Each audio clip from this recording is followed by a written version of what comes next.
मैं मौलाना डॉक्टर कल्ब सिब्तैन नूरी साहब से गुजारिश करूंगा कि वो, ऐसा उनका नाम है कि वो इतनी सादगी से बात करते हैं अपने वालिद हकीमुल उम्मत पद्मश्री और पद्म भूषण मौलाना डॉक्टर कल्ब सादिक साहब की तरीके से उनके चश्मो चराग हैं।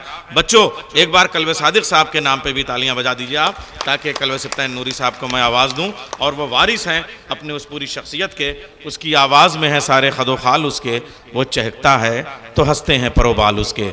मौलाना डॉक्टर कल्ब सिब्तैन नूरी साहब। बिस्मिल्लाहिर्रहमानिर्रहीम।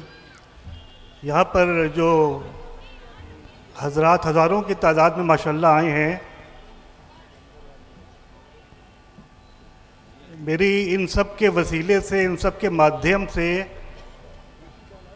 सपा के अध्यक्ष श्री अखिलेश यादव जी से निवेदन है कि उन तक मेरी ये बात पहुंचा दी जाए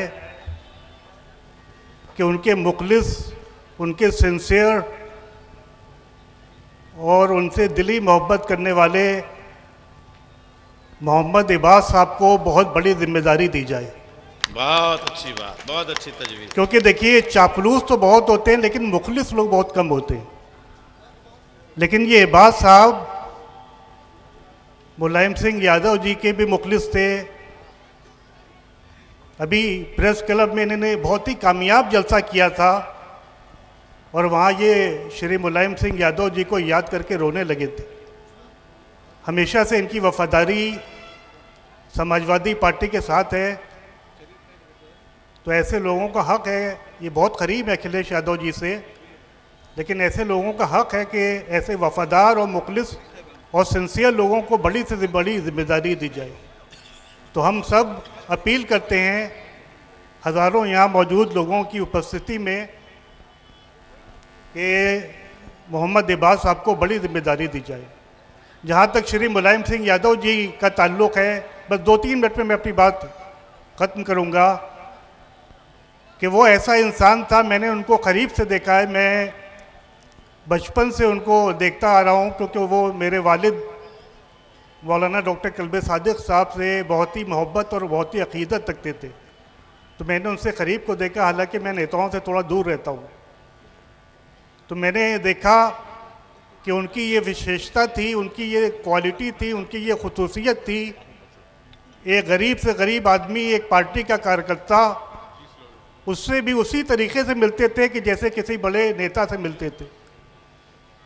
तो यही उनकी खसूसियत वो थी कि जिन्होंने उनको इतनी मकबूलियत और इतनी लोकप्रियता अता की कि बहुत कम लोगों को इतनी लोकप्रियता हासिल होती है। आप सब ने देखा कि उनके निधन के बाद हर पार्टी के लोग उनको खिराज अक़ीदत पेश करने के लिए सैफ़ई पहुँचे। तो उनकी एक विशेषता ये थी कि वो बहुत डाउन टू अर्थ इंसान थे, ज़मीनी इंसान थे। दूसरी विशेषता उनकी और दूसरी खसूसियत उनकी ये थी कि वो फैसले लेने में बड़े बेबाक थे। अगर वो किसी चीज़ को समझते थे अच्छा, तो फिर वो फैसला लेते थे, चाहे उसके नताइज कुछ हों। यही एक लीडर की पहचान होती है कि वो फैसले लेने में डरता नहीं है, बल्कि जो मुल्क और कौम और मिल्लत के मुस्तक़बिल के लिए बेहतर फ़ैसला होता है वो उसको लेता है। वो लोगों की तनकीद और लोगों के कमेंट से डरता नहीं है।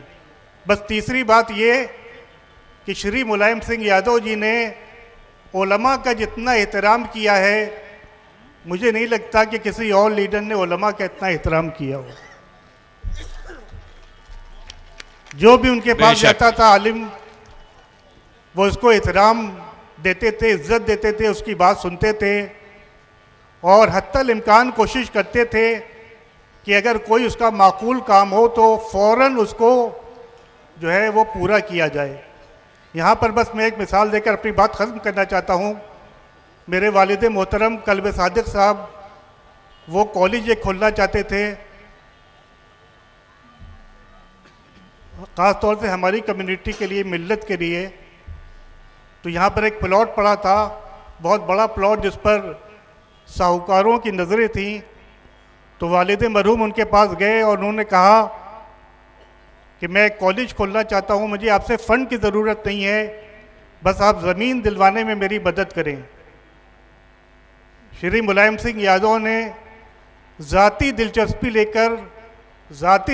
लेकर पूरी कोशिश करके वो ज़मीन दिलवाई और आज उस पर यूनिटी कॉलेज की शक्ल में एक शानदार कॉलेज कायम है कि जिसमें क्वालिटी एजुकेशन दी जा रही है और उसके अलावा फ्री एजुकेशन दी जा रही है, क्वालिटी एजुकेशन दी जा रही है और जहां से हर साल सैकड़ों बच्चे निकलकर दुनिया भर में मुल्क का भी नाम रोशन कर रहे हैं, अपनी कौम और मिल्लत का नाम भी रोशन कर रहे हैं।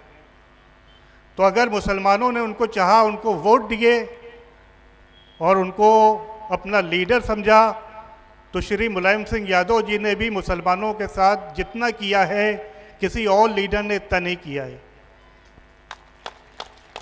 चाहे वो उर्दू के टीचर्स का मामला हो, चाहे वो उर्दू के ट्रांसलेटर्स का मामला हो, चाहे वो 13 रजब की छुट्टी का मामला हो, चाहे वो इमामबाड़ा सिफ्तैनाबाद कौम को देना हो, या इस तरीके के बहुत से काम हैं कि अगर उनको गिनवाया जाए तो पूरी एक किताब बन सकती है। तो ऐसा लीडर जो है वो अब कोई नज़र नहीं आता। बस आखिरी बात पेश करके मैं आपकी ज़हमतें तमाम करता हूँ कि उनके एक बहुत ही करीबी जर्नलिस्ट, मैं उनका नाम भी ले लेता हूँ, जनाब हिसाम सिद्दीकी साहब। देखिए मुसलमानों से वो कितनी मोहब्बत करते थे, बल्कि हर वक्त से मोहब्बत करते थे, लेकिन मुसलमानों ने उनको अपना लीडर समझा।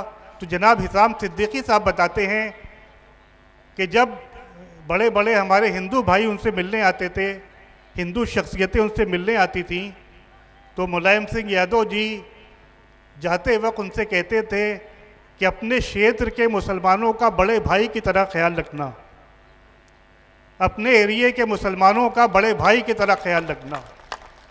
तो ऐसी लोकप्रियता किसी और नेता को नहीं मिली। हम उम्मीद करते हैं कि श्री अखिलेश यादव जी भी अपने वालिद के नक्श कदम पर चलेंगे। हालांकि वो बात तो जाहिर है कि किसी में नहीं आ सकती जो मुलायम सिंह यादव जी भी थी, लेकिन अगर उनकी 70% क्वालिटीज़ भी श्री अखिलेश यादव जी में आ गई तो वो भी इंशाल्लाह उन्हीं की तरह कामयाब होंगे। मैं इबाद साहब को मुबारकबाद देना चाहता हूँ। उन्होंने प्रेस क्लब में जलसा किया था, वो भी इंतहाई कामयाब, और यहाँ पर उन्होंने मुशायरे और एक यानी जलसे का आयोजन किया है, वो भी बहुत कामयाब। इंशाल्लाह उम्मीद है कि वो भी बहुत कामयाब होंगे, क्योंकि उनमें खुलूस है, उनमें सिंसियरिटी है। बहुत बहुत शुक्रिया आप हज़रात का।